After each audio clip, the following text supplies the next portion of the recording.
السلام عليكم ورحمة الله وبركاته. حبايبي عاملين ايه؟ كل سنة وانتم طيبين. هنعمل مع بعض النهاردة بيتي فور العيد. يلا بينا نسمي الله ونشوف احنا عملناه ازاي. انا هنا حبايبي هنعمل 2 كيلو دقيق، يعني هنعمل 2 كيلو بيتي فور، مش هعمل كيلو. طبعا هقول لكم على مقادير الكيلو. بيبقى كيلو دقيق متعدد الاستخدامات، هنحط عليه نص كيلو من الزبده او نص كيلو من السمنه و3 بيضات وفانيليا.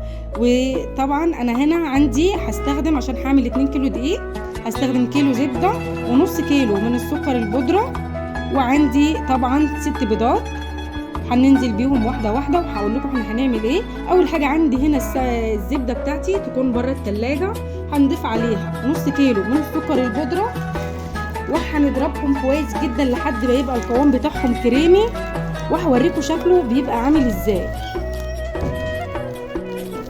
بعد ما ضربنا السكر والزبده مع بعض وبقى قوامهم كريمي كده زي ما احنا شايفين، هنبتدي ننزل تدريجيا ببيضه بيضه، وهنحط شويه حلوين من الفانيليا عشان طبعا انا عامله كميه.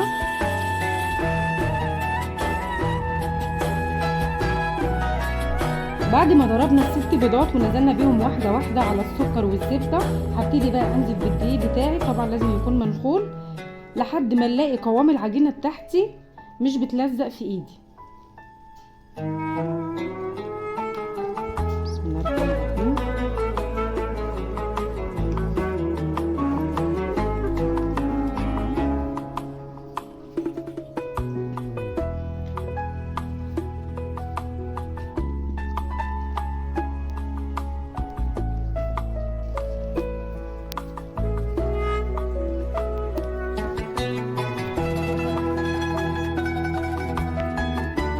كده طبعا العجينه بتاعتي لسه محتاجه دقيق كمان.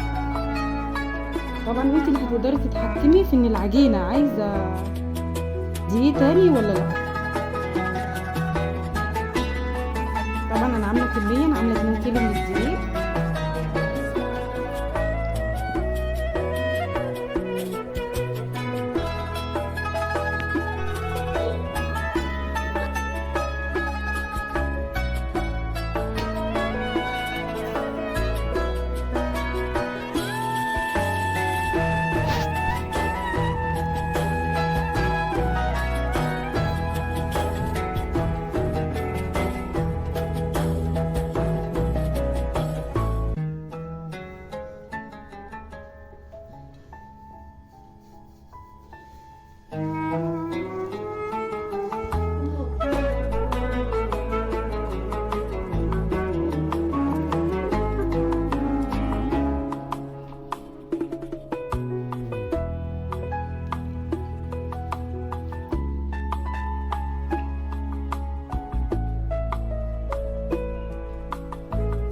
وده يا حبايبي شكل البيتي فور بتاعنا بعد ما استوى. شايفين ما شاء الله حلو ازاي.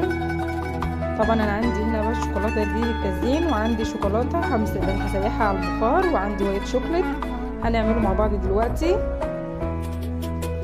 عندي هنا بقى البيتي فور انا قلبته على وشه، وعندي كيس حلواني حطيت فيه مربى مشمش فويه، وهبتدي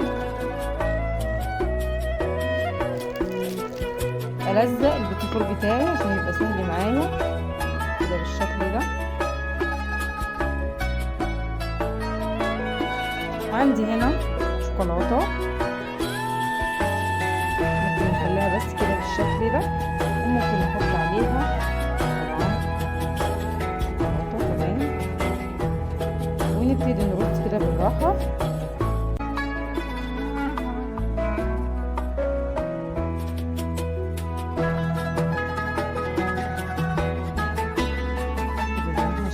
بالشكل ده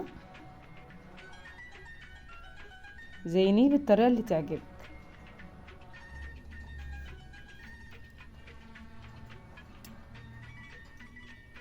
هنكمل بقى كل الكميه اللي عندي دي كده بالطريقه دي، وعندي طبعا وايت شوكليت برضو هزين بيه، ولما نخلصه خالص هوريهولكم حبايبي. كده يا حبايبي انا زينت شويه كده بالشكل ده، وزينت شويه بالطريقه دي. حطيت مربى في نص البيتي فور من فوق عشان تبقى خفيفه وحلوه، وزينتها بالشوكولاته برضو زي ما انتم شايفين كده. اتمنى يكون فيديو النهارده عجبكم. ما تنسونيش في لايك وشير والاشتراك في القناه علشان يوصلكم مني كل جديد. كان معاكم نورة وليد، والسلام عليكم ورحمة الله وبركاته.